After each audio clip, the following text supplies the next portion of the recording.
And we are live. Welcome to A Mighty Blaze. I'm Julie Gerstenblatt, and I'm here today with Rochelle Weinstein to talk about her new book, her 8th book, We Are Made of Stars.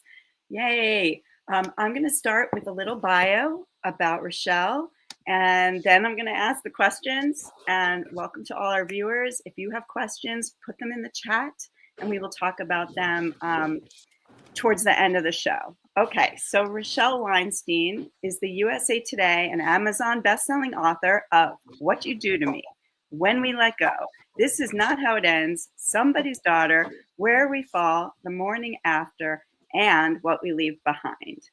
A former entertainment industry executive, she splits her time between sunny South Florida and the mountains of North Carolina. Rochelle is a voracious reader who has shared monthly book picks on Miami's NBC6 and is currently the book contributor for Miami's Aqua magazine and literary salon Women Writers Women's Books. This champion of writers also teaches publishing workshops at Nova Southeastern University Alvin Sherman Library. Oh my God, how do you do all of this? Welcome, Rochelle. Well, first, thank you, Julie. Thank you, Jenna. Thank you, Mighty Blaze, for having me here. I'm thrilled to be here. I love what you guys are doing. So thank you so much for having me. And I listen to you and say my bio, and I'm like, who is this person she's talking about? Like, do I really do all that? Do you really? You really do. I mean, I see all the, at the same time, but yeah, but the fact that you're writing, but that you're also a champion of other authors and celebrating their books and putting that in print and on air is really, it's part of the Blaze belief system. That's what too. You guys do that too. And I'm all about like the good karma in the universe. You know, what you put out into the universe is hopefully what you get back in. So great. I really enjoy supporting other authors. It's so nice to have an author community. And I know Rochelle and I have never met, but we have so much overlap in the writer sphere in the Insta universe. And so I'm happy to and I love your books. I'm interrupting to say that I love your books, Julie. Thank you.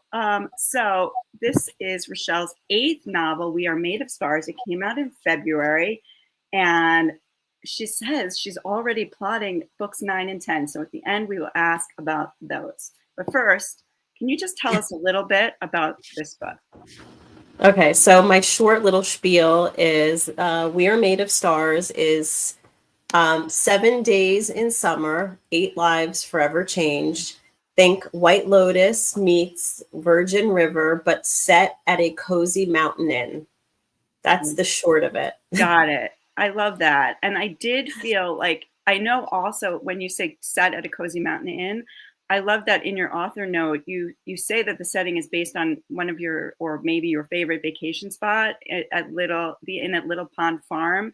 Correct. Yes. Can you tell us like why that setting and how why you use that as the place? Okay. First, though, it's so funny. We came up with this pitch, these comps of White Lotus meets Virgin River, long before season 3 of White Lotus. Okay, so I just want to say to everybody out there who's currently watching, no spoilers, White Lotus, there's none of that. It's not freaky. It's not a freaky White Lotus. It's kind of like a regular. I would say it investigates down parenting, friendship, relationships under stress. What I like about that setting is I call that, like, if you read Save the Cat, do you know that screenwriting book about, and he breaks down like some of the kind of tropes of screenwriting, and one, so it's funny that you mentioned, both of those. One was a book turned movie, and White Lotus is just for the screen, but institutionalized. It's like when people are forced together. So think like The Breakfast Club or 9 Perfect Strangers is really what I was thinking about when I was reading this. So that setting forces people together, and they have to kind of confront each other and their stuff. Well, that was the impetus behind the reason I chose to write this book. So we spend our summers in North Carolina in the mountains, and there's an actual inn there called the Inn at Little Pond Farm, and it's owned by Gay and Frank. And they've since sold the inn, but that's a whole other interview.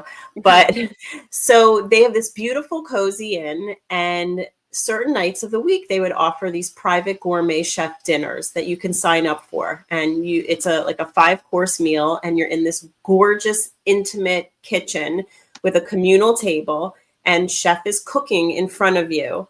And you get recipe cards, and they're pouring wine all night long. And it's just the wine pairing. It's so incredibly interesting because of exactly what you're saying. We went there sometimes with strangers, sometimes we were there with friends, and sometimes we were there with family. And there's only 10 seats at the table. For the book, we modified it to 8 because I was like, how many characters could I really have at this inn? So I was so incredibly fascinated by that dynamic of people being forced to be together in a close-knit, intimate environment with alcohol, because you put alcohol in the mix, and walls come down and vulnerability seep through. So it was such an interesting dynamic to me to observe what was going on in this table. And I looked over at my husband and I said, I have to write a book here. And I don't know about you, Julie, but I go places and I get a feeling like, some people, it's, a story takes root in a character, or something they rip off from the headlines, or I often go to a place and I get a feeling, and that room spoke to me, and I just basically modified it into this story and these characters. That is so great. I love also when you said like the dinner and the menu, it reminded me that like each day of the book begins with like you get the menu for that night's dinner, and it just sounds so delicious. So part of like the great escape of this novel is that cozy, intimate, like you feel like you're on vacation and you're going away with these people. So now tell me about the people that you did decide are coming to the inn. Right. Okay. So for the purposes of the book, the actual inn in real life, you can check in and out whenever you want. But for the purposes of the book, I made it like that 9 Perfect Strangers type of vibe, or White Lotus, where it was they check in on a Saturday, they leave on a Saturday, they're there for a week, this group of people. And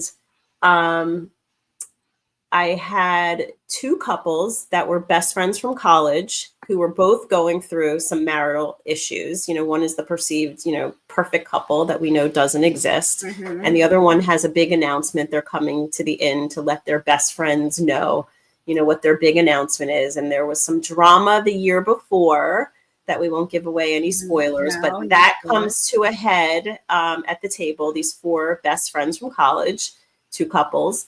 Then we have Penny and Leo Shea, who, I don't know, I've always wanted to write about, like some famous hot actor. I love Leo, by the way. Love Leo. Like, let's say, can we cast him as Rob Lowe, please? Yeah. So Leo and Penny Shea are this adorable Hollywood couple who are going through their own very public scandal. And they got married at the inn 25 years before, and made a promise that they were going to return on their 25th anniversary, no matter what was happening in their life. So at the beginning of the book, we don't even know if Penny and Leo are going to actually make it through the doors.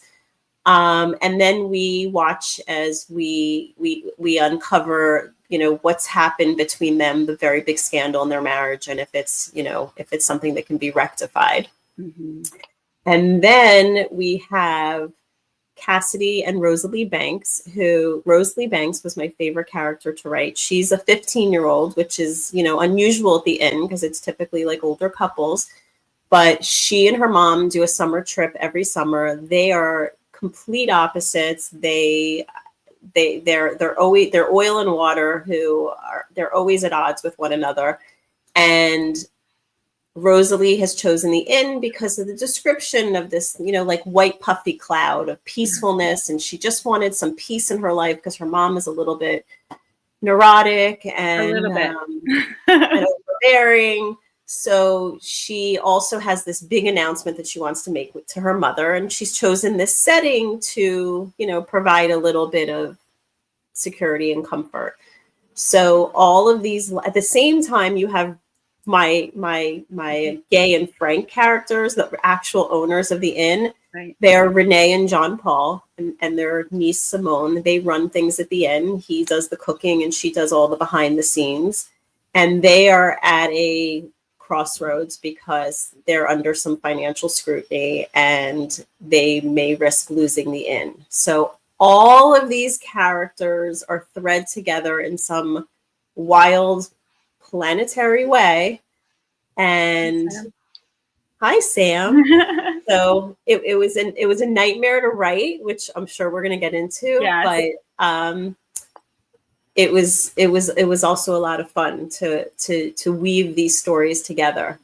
Well, it was really fun to read the multiple points of view, and that does lead me to my next question. One of which you already answered, which is was your favorite person to write?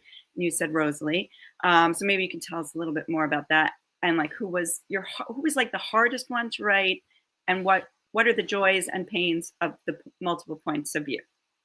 Great questions. So I loved writing Rosalie because I guess I feel like I have a young adult book in me, like waiting to come out, because every single one of my novels has this 15-year-old protag who I just channel, I think, all my adolescent angst into.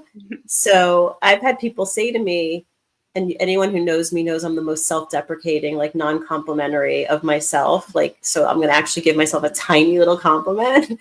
Go for it. That they've said that I write such incredibly realistic, like 15-year-olds. And I'm like, they're like, how do you do that? You don't even have daughters. I have 2 sons, but I guess it's just my own, or my own experience. So, but I loved writing Rosalie because I loved channeling that inner child. And the most difficult to write was probably Lucy and Henry. Henry was our astronomer, and Lucy was his psychologist wife, and they're going through some marital struggles. And I just didn't identify with either one of them at all. So a lot of times authors, we bring parts of ourselves, parts of what we want to be, what we want to become in our characters. So it was a little weird for me to write about this couple that I just felt like I just didn't understand or relate to in any way. So Henry's interesting because he, as an astronomer, I have an astronomer character in my first novel, and I felt that way too, because I was like, I'm so not sciencey, and there was something intimidating just about the job that the person has, right? Right. I'm like, he knows so much more. He knows so much more about the world than I do. Right. But I am going to say, I just read the new Taylor Jenkins Reid Atmosphere, and wow. Like she took like our little like planetary, character and made it into an entire book, and it was wow.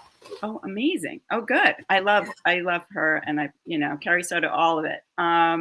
So then the hardest was them, and then talk about weaving them together and how you decide like who goes next. How do you write the whole of one person and then the whole linear, of another, and then braid it, or do you flip back and forth as you write? No, it was not a linear draft. It was each. I'm not exactly sure why I chose 6 point of views. I really don't know what went into that, other than maybe like, we're kind of author masochists, and we just, we want to challenge ourselves, and we want to challenge ourselves. So I just felt that with so many characters, and to really get the true effect and really, unpeeling that onion, I had to have multiple point of views. So each entity, like each couple, had at least one person representing the unit. And sometimes it was, sometimes I had both, like, even Rosalie and Cassidy, and for reasons that readers will see, I had both of their perspectives.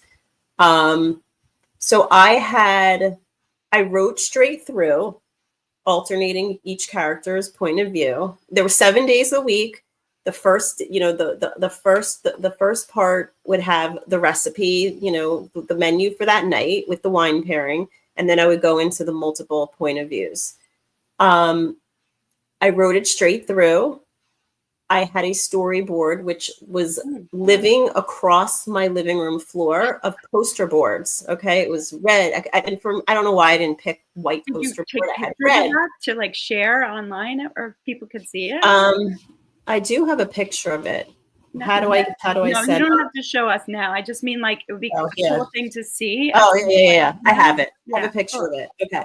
So it's it was red, it was yellow, it was blue. Monster poster boards. They were stapled together, and across the top I pulled out of People magazine the pictures of the actors and actresses that I kind of like shaped those characters off of, because I'm very visual, so I needed to see what they looked like. And it's not that, my editor was like, can you pick someone ugly for one of your books? And I was like, it's not, it was just that I picked like, I was picking like eye color. Like I wasn't trying to just pick this perfect person. So I had the pictures across the top, and then I had day 1, day 2, day 3. And then under each day, I had multiple index cards. And what was the goal for each character's point of view, what was the purpose of that scene. And then only after that was all done did I read each character through, in a read, just to make sure it went smoothly. But it was so difficult. There were multiple days that I literally sat at my desk pulling my hair saying, why am I doing this? This is impossible. I will never do this again. It was so incredibly hard. Like I'm getting upset talking about it. I believe it hearing you say that, but experiencing it, I think it's really fun for the reader to experience that and turn the page and know like somebody else is coming up. And what you said about Rosalie, I feel like she is really great. We now, as we posted underneath, we are now waiting for a Rochelle Weinstein YA. Especially because she really was a great character, and I could see her change, both physically and emotionally. She changed, where the others don't change sort of in both of those ways. I thought that she really was super fun to read about. They all were. Her mother was too. They all were. So it sounds like you're a plotter, or would you say, are you plotter pantser? Like, where are you on the timeline? I was always a pantser. Always. Then I dabbled in plotting once, and it was great. It was easy. I highly recommend it. I mean, the more you make a synopsis, and the more you do an outline and really draw out these characters, it certainly helps in the writing. But at the same time, I mean, and I'm sure a lot of authors agree with this, your characters take you on the journey that they want you to go on. And sometimes I'm like, I have it on paper, what it's supposed to look like, but in my mind, the character is saying, I want to do this, and I want to go here, and I want to meet her. Right. So it's a little of both. Right. That's interesting. I was wondering, my first book, I actually worked on it in Jenna Blum, who started A Mighty Blaze with Caroline Levitt during COVID. I workshopped it in Jenna's workshop, and Jenna is a big outliner, and I was like, like showing up, like I was showing up, like I know the ending, but I'm gonna work my way there and see what happens. And she's like, you need an outline. So I kind of like reverse engineered an outline and then worked off it for the rest of the book, and it's really helpful. It's true.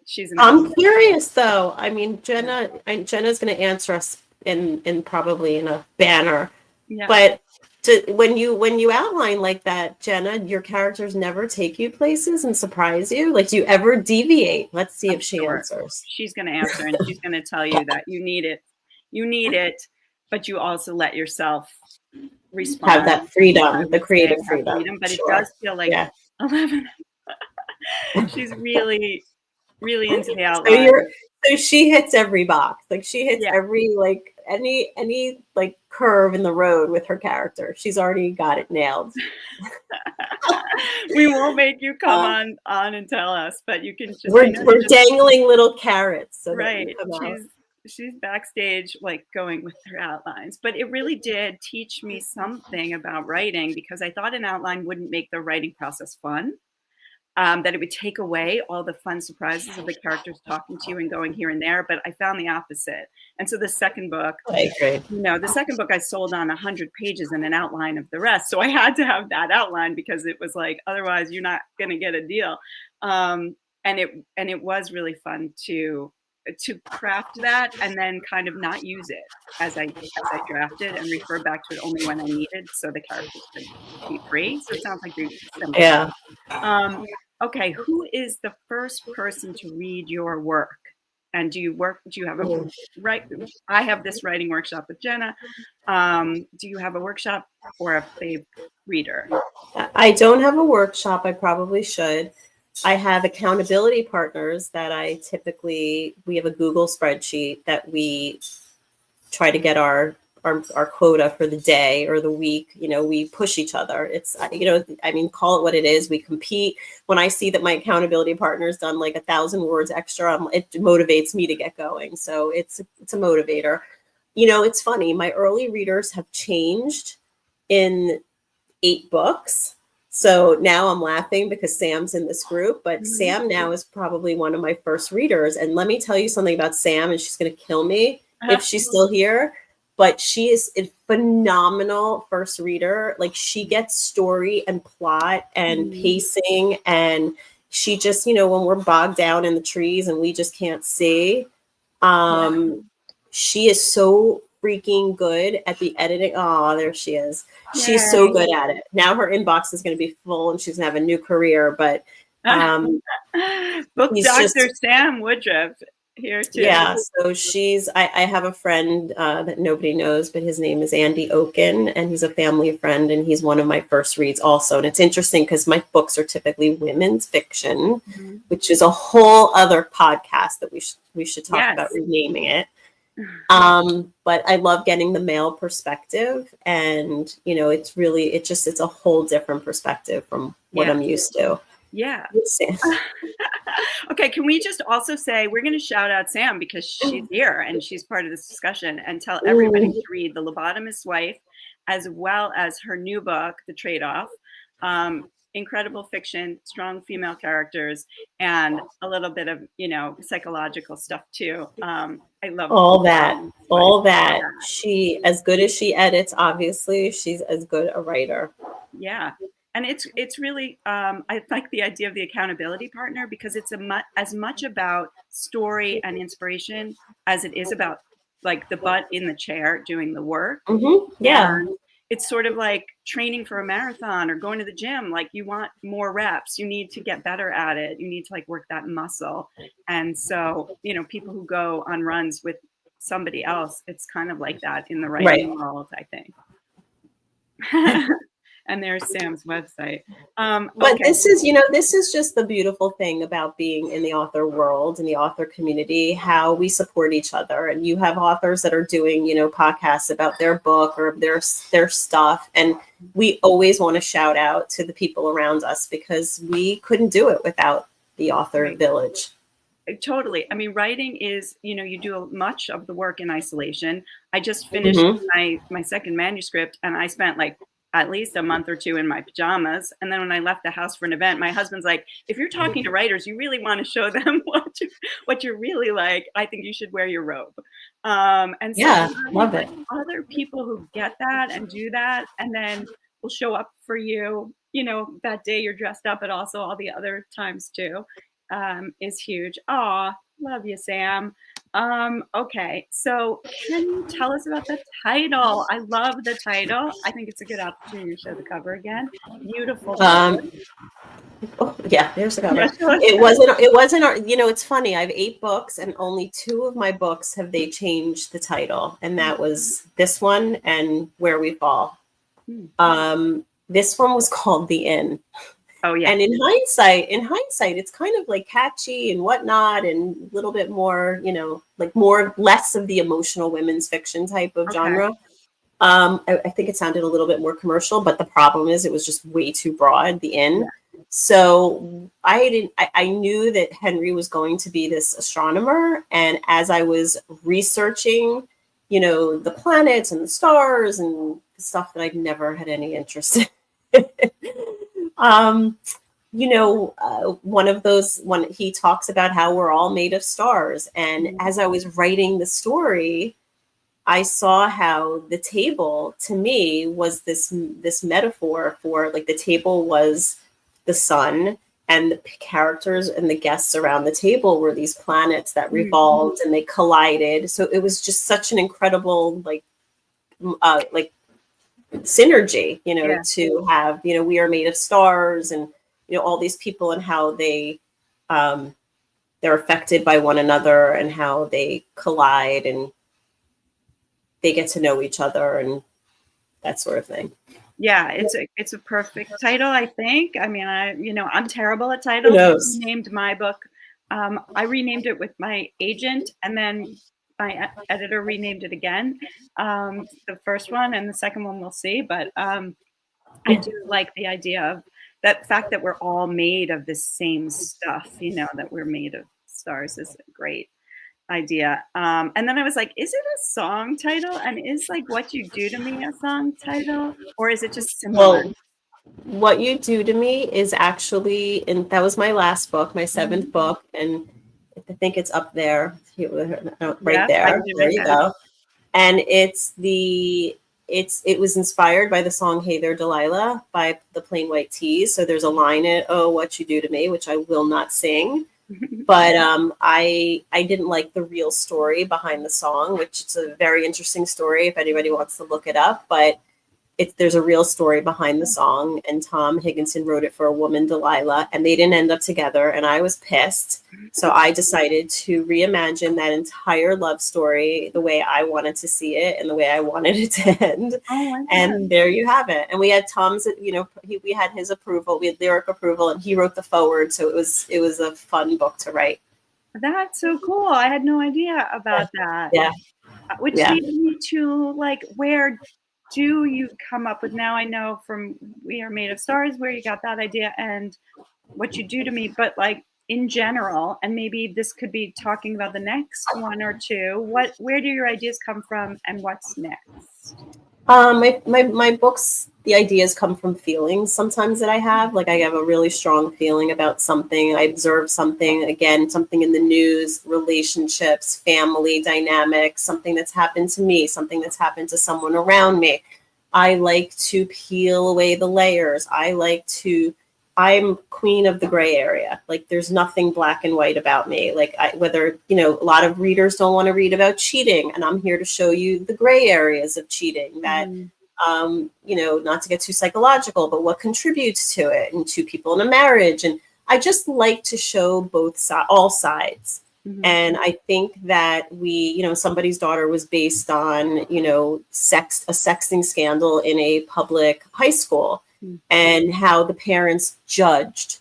And I said, how would it feel to be the parents of someone that this happened to? And, we didn't grow up in a time of videos and whatnot. We grew up in a time where we threw a note, and if someone snagged the note, oh my God, no, but it wasn't such a big deal. But I kind of wanted to shed light on compassion and how we would treat people differently or better if it happened to us. And I think those are just the little nuggets of my story ideas and how they unfold into novels.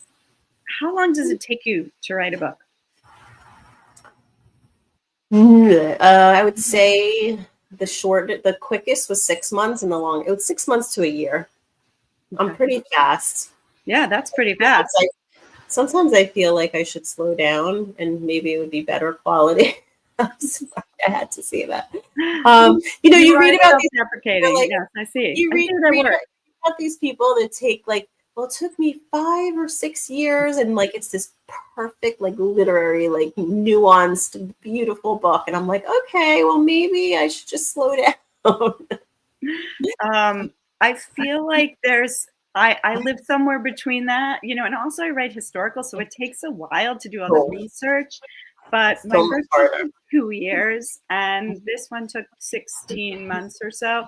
I think I just need time to like live in the world a little bit and explore the characters. But I don't want it to be too precious and so overly, polished that it doesn't feel like I want to share it with the world. So I get your, impetus. Well, listen, let me inject in here that writing historical fiction is, I have so much respect for historical fiction authors because of the meticulous research and the attention to detail that goes into it.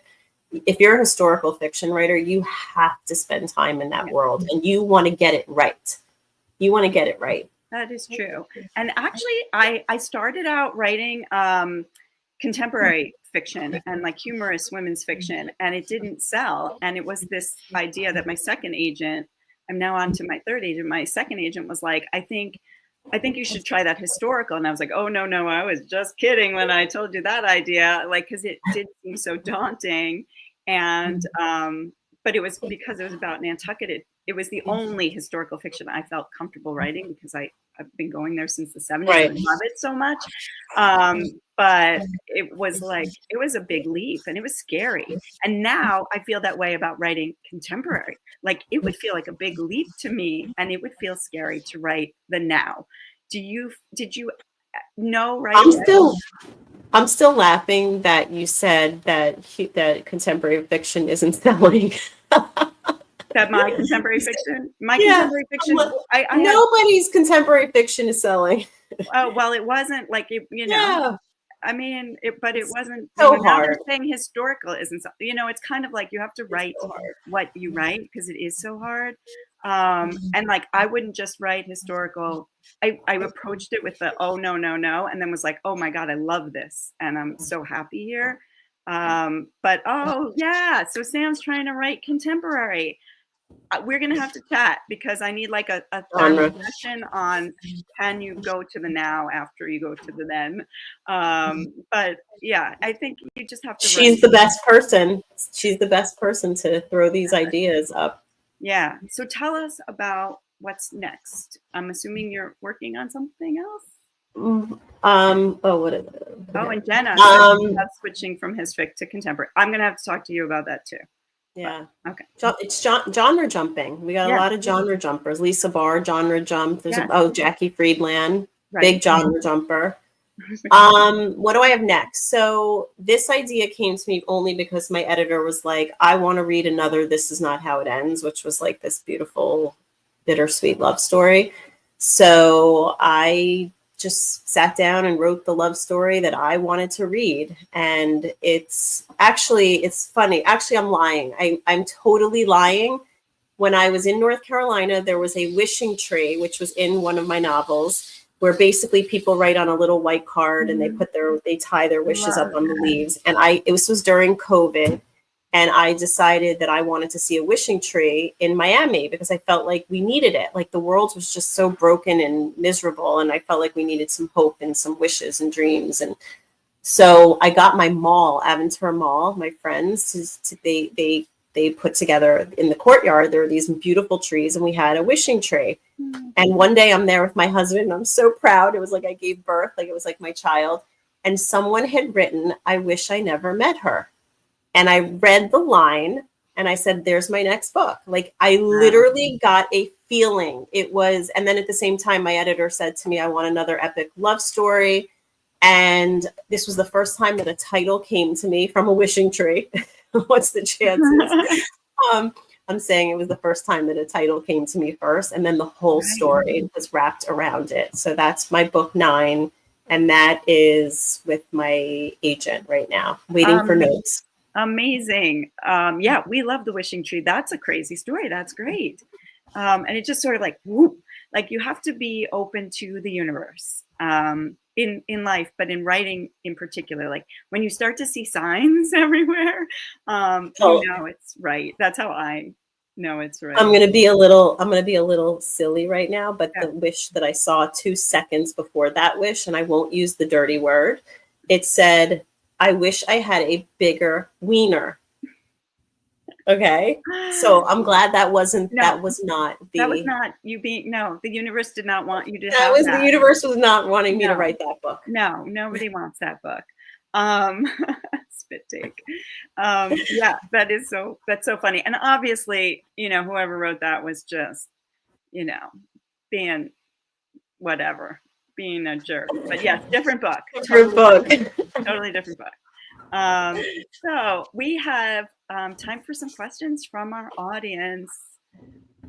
Okay, Rochelle, are you under contract? If so, for how many books and how often do you need to have a book finished? Okay. Hi, Renee. Thank you for this question. I always have just a one book deal with my publishing house. But my next book, my ninth book, is they get first right of refusal on that book. So, and as far as the question is, what was it? When do I need to, Like, are I'm, you on a I'm, I'm schedule? not, how often do you need to have a book? Oh, so yes, I'm not under contract, so I don't need to have a book finished, but that is my own neurotic, self-imposed deadline in my head. I wouldn't say I'm a book a year. I'm probably a book every 16, 17, 18 months, maybe. Trying to go be a little kinder to myself. But to be honest, I truly love the creating part of it. The rest of it is, Yeah. I love the writing part. So once I get into creating, it's like, why not keep doing this? Yeah. I love that. You're welcome. I saw Tori Whitaker out there, Yes, and I want me to say a too. special thanks to Tori because Tori also showed up in Atlanta for an event, and she's amazing and supportive, and she writes amazing books as well. Yes, I know. I saw Tori at the beginning and didn't get to say hi to Tori, but I love her too. She and I met at the Historical Novel Society conference Mhm. 2 years ago, and she's terrific. And her books are also terrific. So let's see. Any other questions, Jenna? Oh, yay, Tori. Um, okay, how and why do you write about the things that you aren't obsessed with? That seems hard. It is hard. I mean, look, for in this instance, I had to have very different characters, and they couldn't all be these likable movie stars, and they had to be somewhat normal, down to earth, and um, or bad people, or not likable people. So I needed to give it an array of personalities, and I think that we could all agree that's part of being a writer is being comfortable with the uncomfortable, and being able to write about it. Yeah. Yeah. I think that's true. You have to leave your comfort zone. And if you just wrote about what you knew, Right. it would be narrow, right? Yeah. And that's what I wrote about a real astronomer, a famous astronomer, and I was like, oh no, and trying to get into her head. So I tell everybody that I went to the Nantucket Athenaeum and there's like a portrait of her and she's like got tight curls and she's not smiling and it's like 1850 or 60 or something. And so I'm like, all right, you and I have to have a little chat and I need to get to know what's underneath that, to like peel back the layers and get I think it's fascinating to be able to do that. it was something. Okay, so I think we have another. Oh, and somebody say Tori Whitaker's website and maybe A Matter of Happiness by Tori Whitaker, which I loved from 2020.